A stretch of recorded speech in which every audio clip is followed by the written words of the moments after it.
الناس بتسأل هل حسام حبيب خدر شيرين؟ ايه اللي الناس لقوه في قسيمة العقد صدمهم؟ وبيشير لبطلان زواج شيرين عبد الوهاب. ما زالت النجمة شيرين عبد الوهاب محط اهتمام الجمهور، وخبر رجوعها لحسام حبيب عمل ضجة كبيرة قوي على السوشيال ميديا، وفي بعض الناس شنوا عليها حملة قاسية لمقاطعتها ومقاطعة حفلاتها، مؤكدين اللي هي عملته أفقدها تعاطف محبيها في العالم العربي. ومع إعلان خبر رجوعها لحسام حبيب وانتشار صور من عقد الزواج، الناس في الأول كانت مشغولة ومركزة على شكل شيرين البسيط واللي تحس إنها مش مرتبة نفسها للي بيحصل أصلا، ده غير إنها كانت بدون مكياج.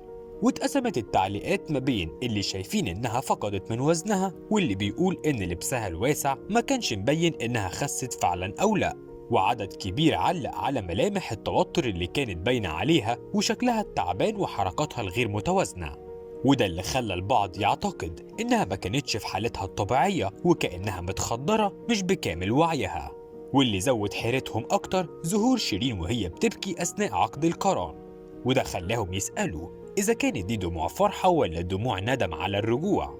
وبعدها الناس مسكت في حاجة تانية خالص، صورة قسيمة زواج الفنانين، وهنا كشفوا مفاجأة غريبة، وهي إن شيرين في صورة القسيمة لابسة ملابس تشبه بشكل كبير لبسها أثناء كتب الكتاب، وده معناه إن الصور دي اتصورت في وقت متزامن من عقد القران.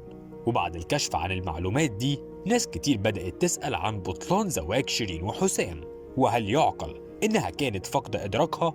لو الكلام طلع صحيح وإنها أخدت جرعة مخدرة قبل كتابة العقد خلتها فاقدة للأهلية في اللحظة دي، وفي الشرع مش مقبول أي عقد يكون في أحد الأطراف فاقد للأهلية لأي سبب، وأهم الأسباب دي إنه ما يكونش في وعيه أو تحت تأثير أي عامل مخدر.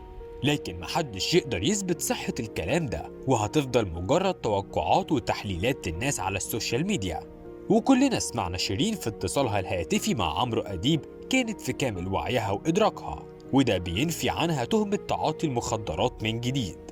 ومازال خبر رجوعها لحسام عامل ضجة كبيرة وسط الفنانين والجمهور، وناس كتير قرروا يقاطعوها على اعتبار إن اللي هي عملته ده دليل على إنها مريضة فعلا ومحتاجة للعلاج النفسي، مستغربين تصريحها بإنها بتعشق حسام وهو حب حياتها رغم كل المشاكل والاتهامات اللي وجهتها ليه.